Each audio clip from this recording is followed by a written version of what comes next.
Yeah. Hello. Hello.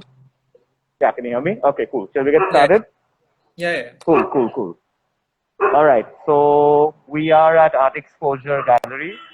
It is in South Calcutta, Baliganj area, Mahanirban Road. It primarily, over the last few, it's 3 or 4 years old, and it primarily deals with modernist art. But recently, they've been kind of pushing towards new media and more contemporary kind of exhibitions, and this is like the first major one that they're going to be doing. So let's go in. Okay.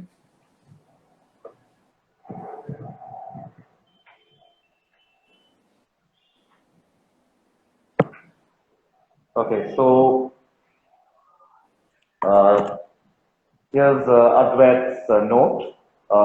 Anyone wants to read this, I've built like a website that goes along with the show at amechanical.com, which has high resolution images of all the work as well as the concept note if anyone's interested in reading.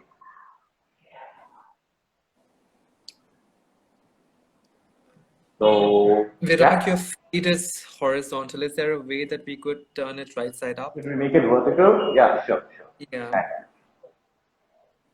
Is it coming sideways on yours? All right, yeah. Now it's Is fine it fine actually. now? Yeah, yeah. It's fine? All right. Yeah, yeah. Yeah. So shall we get started? Yes, let's do that. Yeah. Yeah, yeah, yeah.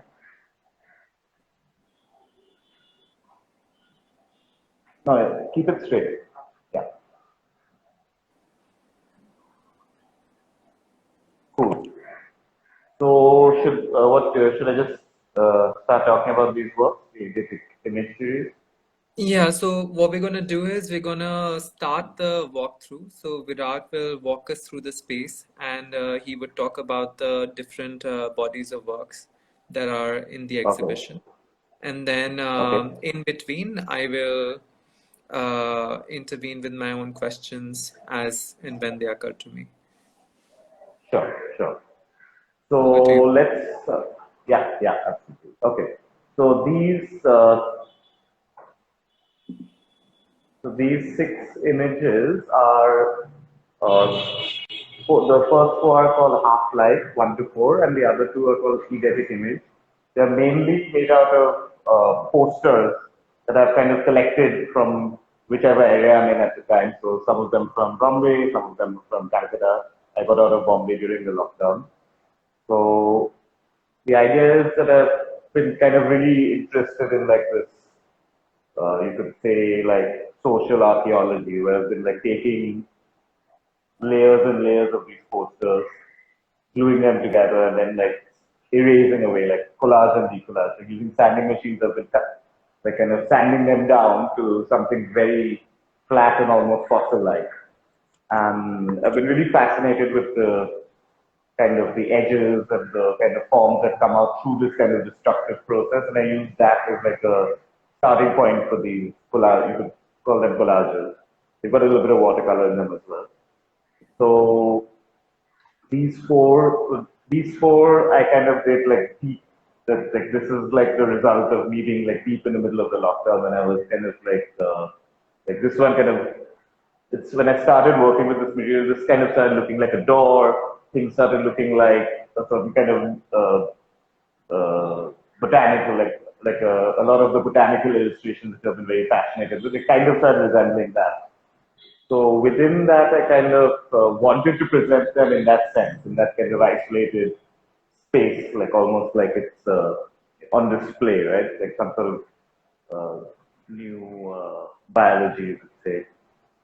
And in these two series, like in the eidetic image series, like these two, I'd just gotten back to Calcutta and I was just experienced fun, right? So I was looking at all this paper and leaves and all sorts of piles of things all over the city. So in the shadow of this kind of flower type thing, you see like a lot of those things are kind of replicated through a kind of mechanical type drawing, and the same over here.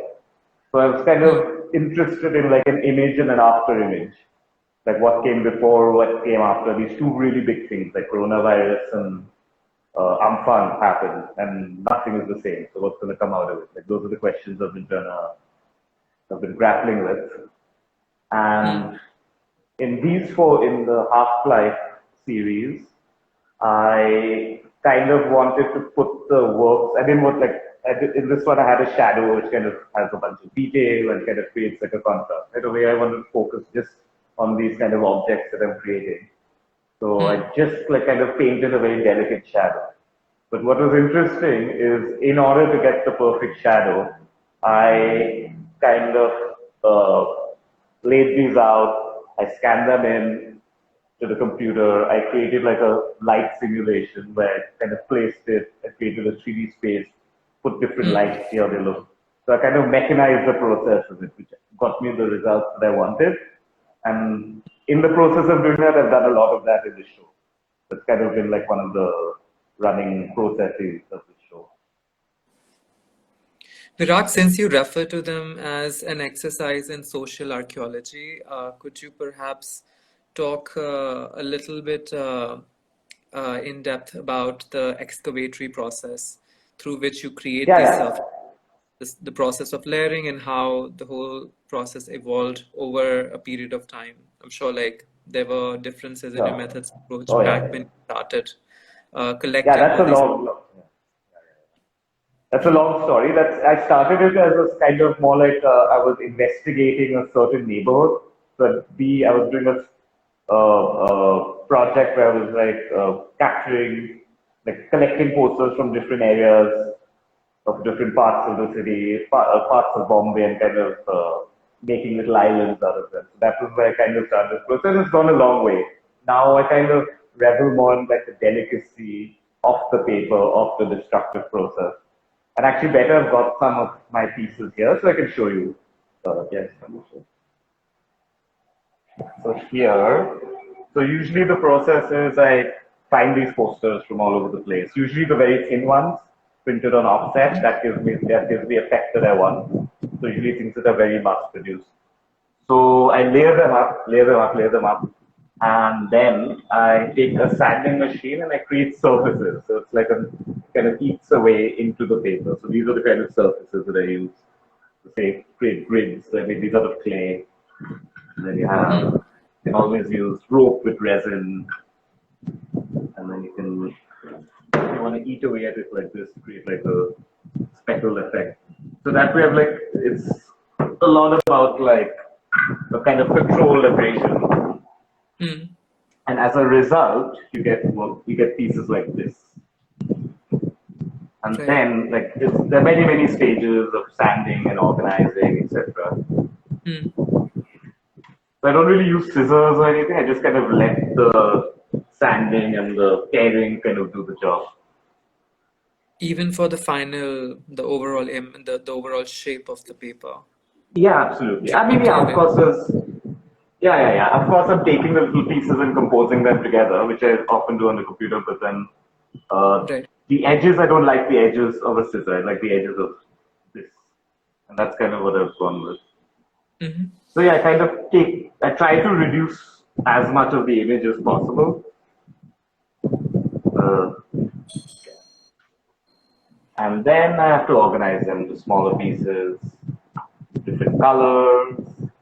Sometimes there's like bits of rust from the or kind of strata from the whatever I've ripped it off from, and I kind of work with that sometimes as well. I'll show you later. Right. Actually, yeah, I can go on to this. So, as I was saying, this is an example. So, what was interesting about this piece is like it was on a very rusty gate. Like all these posters were on a really rusty gate. So I started ripping them off, sanding them the way I usually do. But then I looked at the back Mm. side of both the papers and the rust had kind of already seeped in so hard, like I couldn't even wash it off. Right? So I kind of Mm. just went with that and it created such a beautiful texture. Yeah. I remember between Half-Life and Eidetic series, we were talking about how you've used special softwares which have enabled you to sort of give or rather visualize a certain weight and density to these shapes if they existed in Yes. real time, and thereby Yes. Yes. draw out the shadows with Yes. precision. So here, I mean, I was thinking of the title of the exhibition, The Mechanical Eye, and how it sort of alludes to an entire array of visualizing technology specific to visual arts. We have technologies such as the camera obscura, camera lucida, various kinds of graphic telescopes, which have enabled the artists to hone in on their subject and to uh, represent them with greater veracity and capture them in all their degrees of detail. And this is something uh, that is continuing in the art practices that we see today, and particularly in your own works. So, I mean, the technologies have evolved since time, but they're still very much there. Right. How do you see your own sort of engagement with them? What kind of Oh technologies do yeah. you use in your Right. body of work and in this current Right. series? Right.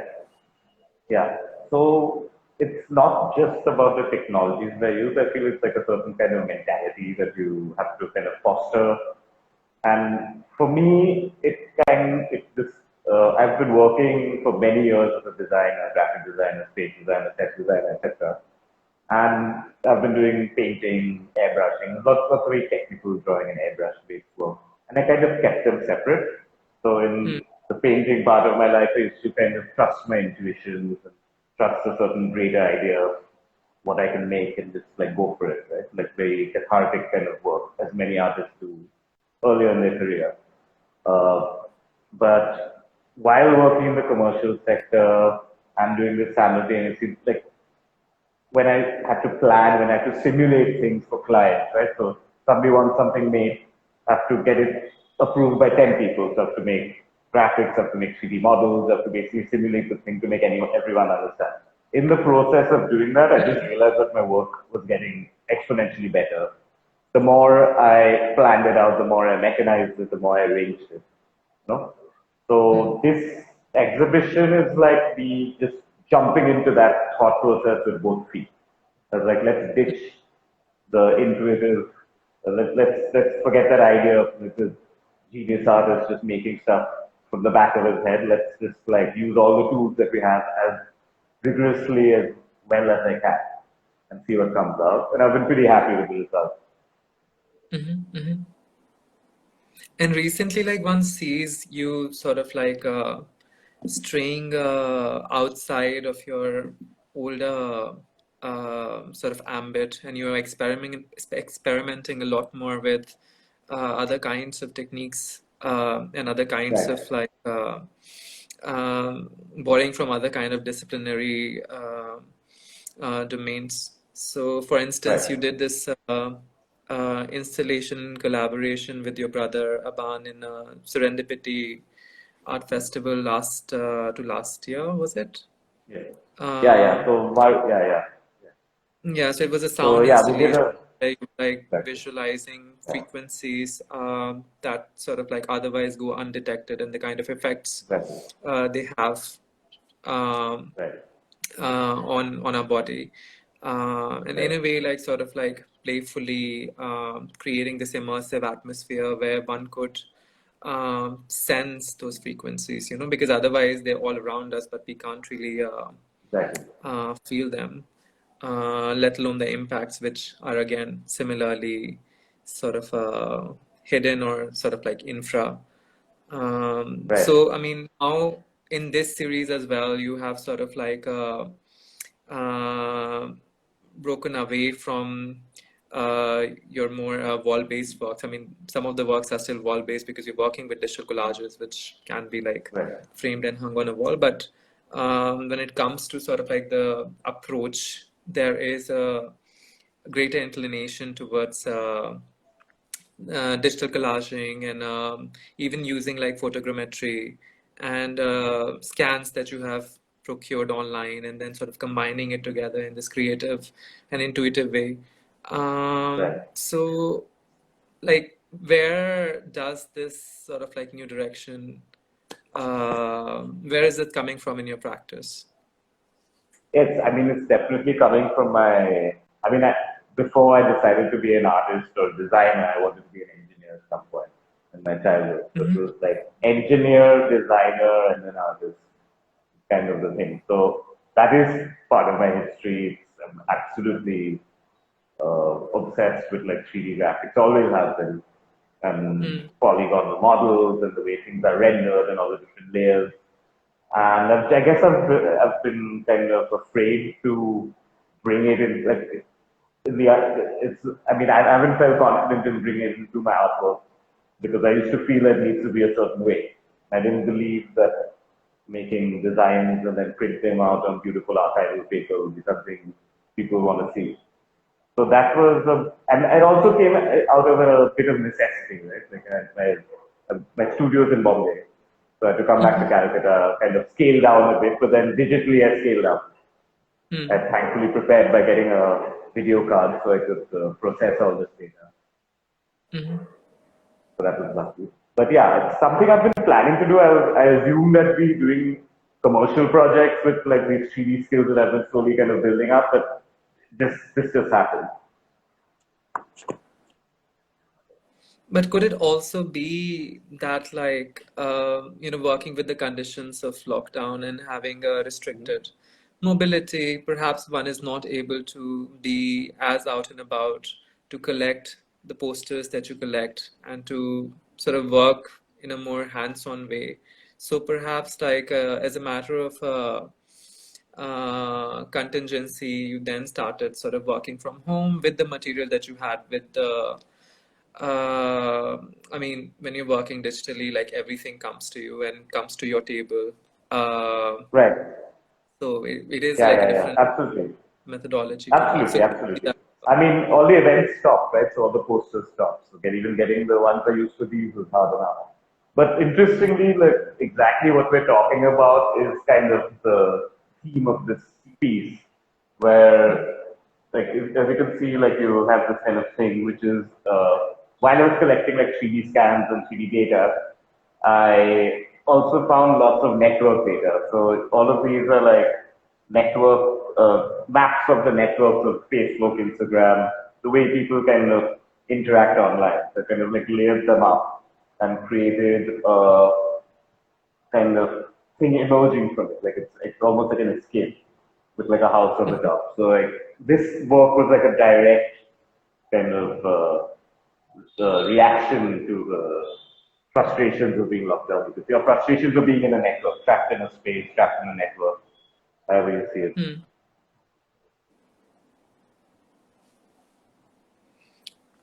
Do you show us some of the other digital collages?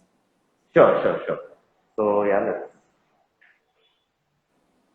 so this is the first one I made where I was micrograph. Over here, I was pretty directly like looking at scale. Well, like I felt like the experience of being trapped in a single space, most of us are trapped in the same space, day Hmm. after day would kind of like open up a new universe inside the microscopic elements of your space, right? So you would, what used to be like maybe a windowsill would be a lot more after like 3 months of looking out of it. So I feel like everyone is experiencing the natural world, their local spaces with a lot more detail. You can almost feel like universes inside of them, and that's kind of what I based this on. Where I took like these are like macroscopic scans of like spaces where they usually take like helicopters, take a bunch of photos, and then extrapolate a 3D model. So some of these are like hurricanes, some of these are canyons, and using those, I Hmm. created like the image of a, you could say a flower, you name it, whatever it is. And then I Hmm. also kind of use some strange materials that you would never expect or see in a place like this, just to add a little bit of fun to it. Because, I mean, it doesn't visually look incongruous, but it's there. And I Hmm. kind of, and what was fun was also instead of saying materials, I put the, whatever objects I've used in these, I put them as the materials of this piece. So over That's here a we have scan an of. explosion. Yeah, like I 3D think assets. I So recall you mentioned that. explosion, brain coral, red coral, cow heart, and trees, and some upside down roots. Right. So Right. is there like a logic to your looking like when you're looking for these particular scans, do you look for any Right. specific objects or Yeah, is it yeah. something that's like dictated by the search itself and what comes to you in Oh, that moment? definitely dictated by the search, and that's kind of the fun of it. Hmm. One fun thing about it. But I see the thing is also copyright plays a big role in all of this. And some of the most amazing and best assets you can get are from academic institutions, biology institutes, many like kind of excavation sites kind of put dead dioxin. Or like there's an Hmm. African museum which has each and everything and that's pretty beautiful. So Hmm. it really depends on the resources as well. There's an argument to be made also if you get like a 3D asset or any asset after you modify it, if you modify it enough where the original source is not even recognizable or referenceable, are you allowed to use it? I think that's an open question. Yeah. As a designer, I feel like you should if you've modified it enough. So that's another aspect. But then everything that I've used here has been open source and we use pretty high end stuff. You don't get those.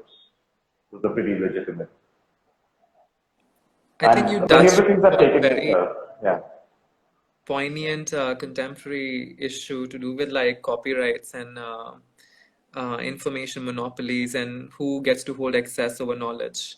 It is right, something that's acquiring fresh urgency in the times that we inhabit and with the heightened role that technological interfaces have come to play in our lives. I mean, right now, all of our mobilities are restricted and we are sort of like staying indoors, and virtuality has very much become a part and parcel of our everyday lives and of our reality. It is no longer separate from reality. It is absolutely, very much, occupying like a substantial amount of like our mental space, and most of our engagements are being like performed there.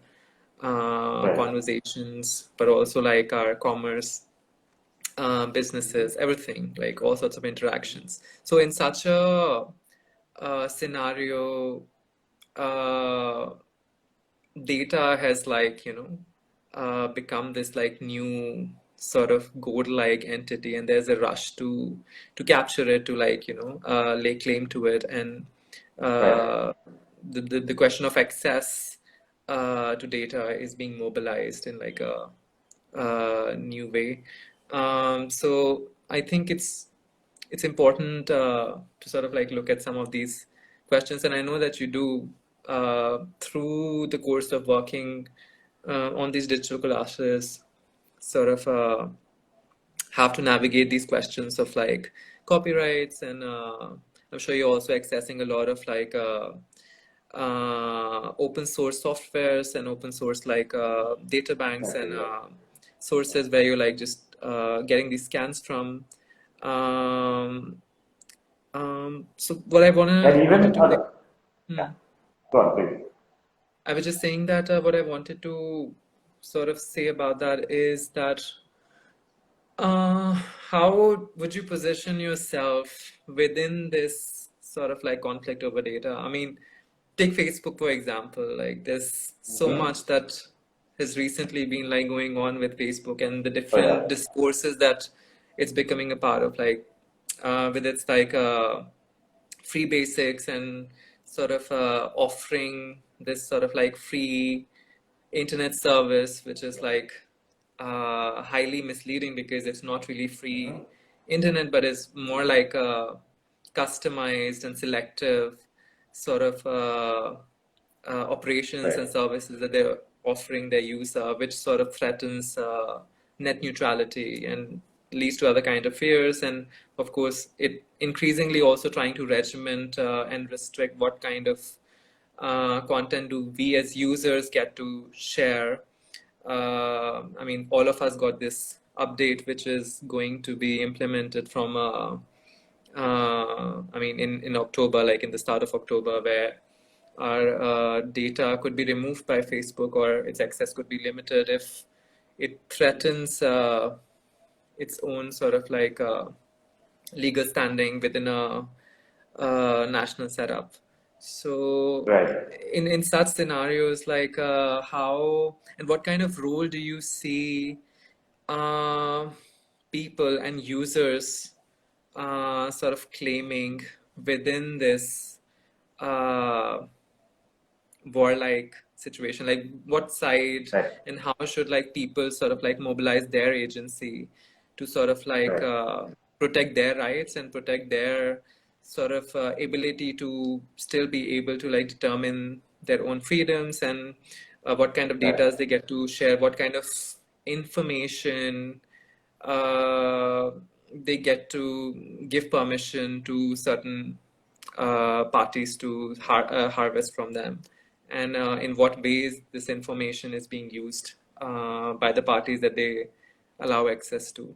So, I mean, Right. what kind of role do you see the common people and like users who are like the the free labor in a way in this feudal, in this new digital feudal economy? What role do you see people playing within this? Right. Yeah. See, now the argument about giving away access is pretty much done. People seem to be pretty happy to give away all their privacy for Hmm. free services or apparently free services. Now, one issue which I hope comes up very soon is like Facebook is a monopoly, right? And it's a private company. So there's the rights of the private company and it's a monopoly. So it can do whatever it wants and it's unchallenged. So I feel like there is a place where government will have to come in and stuff, kind of put the brakes on some of these things. But what I'm actually very excited about is the open source community online.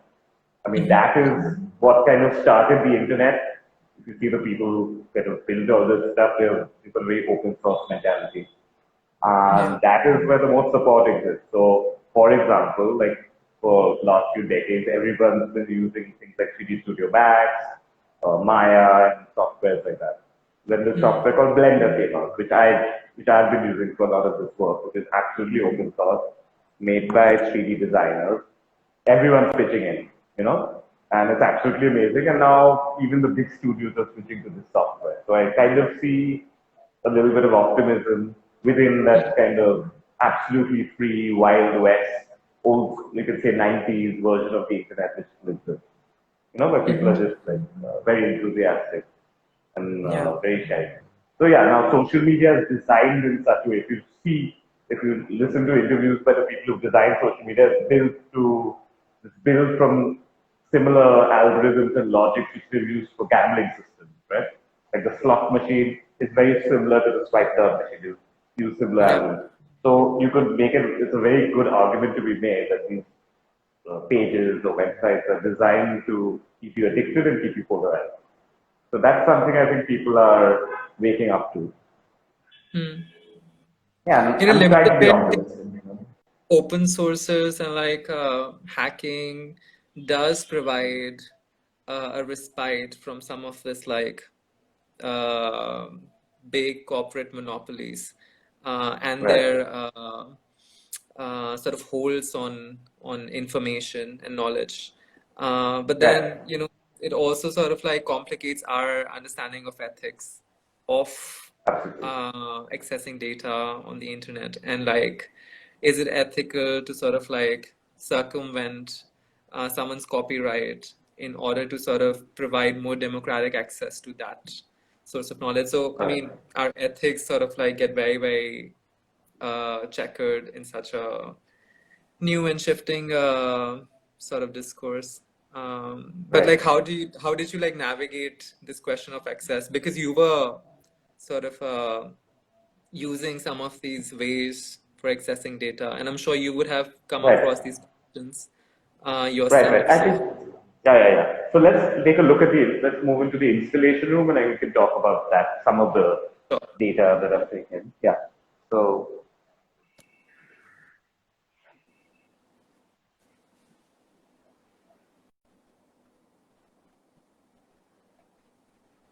you know, I got to- so the, 20-second kind of free phase light shift, which goes from red to blue to green.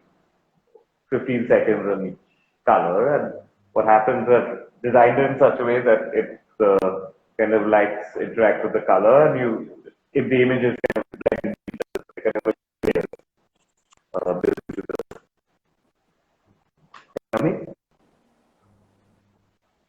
I'm not getting You're audio. breaking up a little.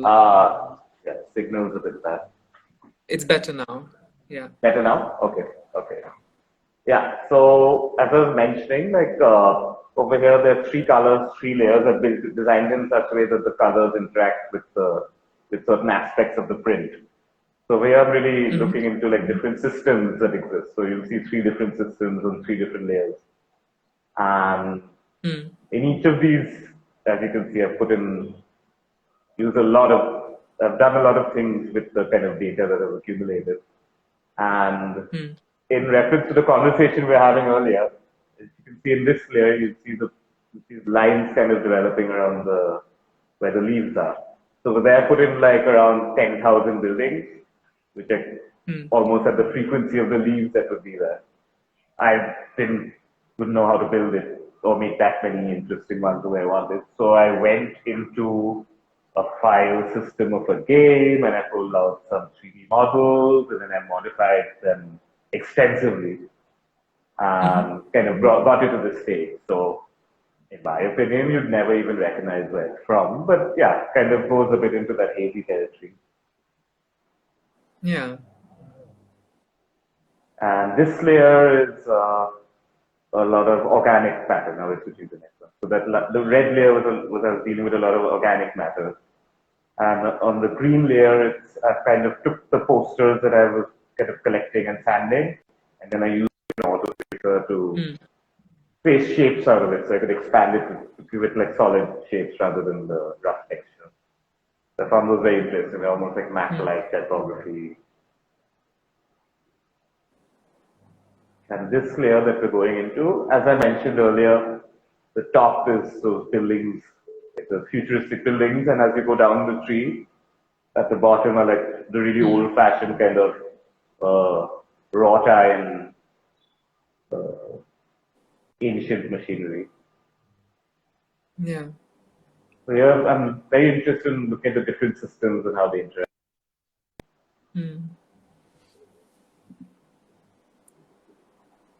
I'm quite sort of intrigued by what this work trichotomy could symbolize. I mean, it's very layered, and you use the additive and substitutive qualities of light to sort of like bring out different layers and bring out different sort of visuals.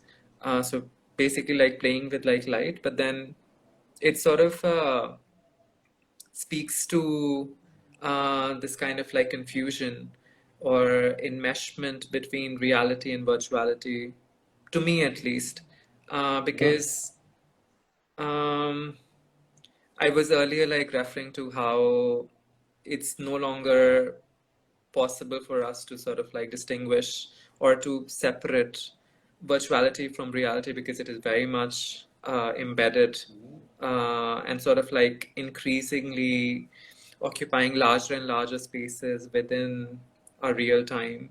And we very sort of subconsciously keep slipping between these realms. Like you wake up and you suddenly like on your phone, you're like scrolling through your social media, and you are sort of like navigating even real day effects and political engagements through social media and through the virtual. So it's very, very progressively like becoming enmeshed with each other.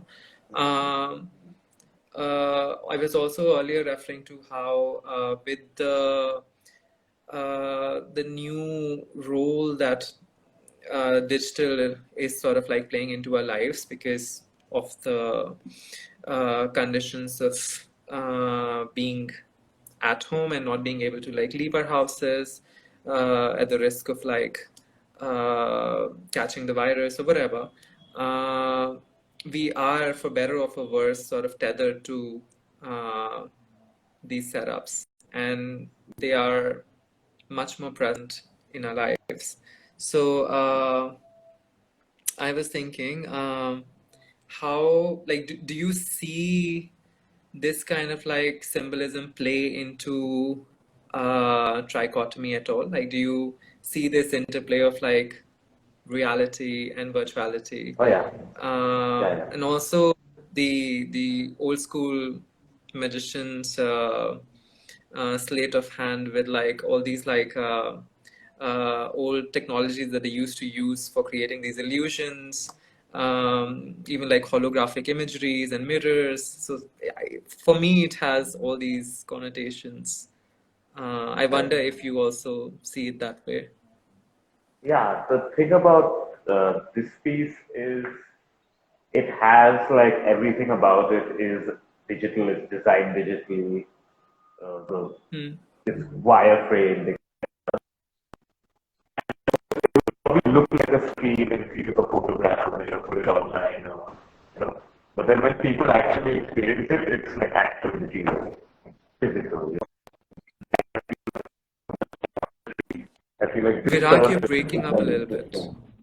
uh, better. Better. Let's go up. Slightly, Let's go up. Let's go but up. not Let's go up. fully. Yeah. Yeah. Okay. Better? No? Yeah. So what I was saying is like there's so many things about that piece that are digital, but then as you actually experience it, the surface is not, right? The transparency. And that's kind of what I like about it. It's big, it's kind of imposing, and it's not a screen or a projection. Yet it kind of alludes to it. So I've spent a lot of time in that room, and I feel like it's like not being in front of a screen is a wonderful experience right now. Mhm. And you've had a lot of experience like working with set design as well, and you have worked for other commercial concerns and productions where you have sort of developed backdrops and Yes, yes, yes. it's sort of like playing off it. Uh, Yeah, yeah. So this, you could say trick or technology, I've been developing for many years using it in like fashion shows and theater productions, etc. But this is, mhm. I really wanted to bring this, and this show was that opportunity to do that, right? The way I framed Yeah. it. I felt like it was the perfect time to bring that skill which I was developing into the gallery space. And yeah, so this exhibition has been about that. It's like not being afraid. Like I've been so much quite afraid of all the things I've been doing before, Mm. feeling like they're different worlds. I feel like all these worlds, not just for me, for many other people, are kind of coming together now. That Yeah. everything is Yeah. up in the air, right? So should we wrap this up? Yeah. Yeah, yeah. Cool. So thanks so much. Thanks guys for logging in. Adwait, I can't see you. Oh, yeah. Okay. Yeah, I was yeah. just All going right. to any concluding remarks. Do you Yeah, maybe please, please, want to please, share please. the information where one could virtually view the exhibition again for Yes, yes, the yes, yes. benefit of people who might have joined later? Yeah, yeah. So this the physical exhibition is accompanied by an online exhibition as well at amechanical.com. So you can read Adwait's text in detail. You can see images, close-ups, etc. in detail. There are a few more works as well. So if anyone's more interested in looking further, amechanical.com. Great. Great. Well, thank you so much, Virag, for having me Thank and you. walk Thank through you. with you. Thanks, guys, for watching. It's been amazing. Take care. Bye. Bye. Bye.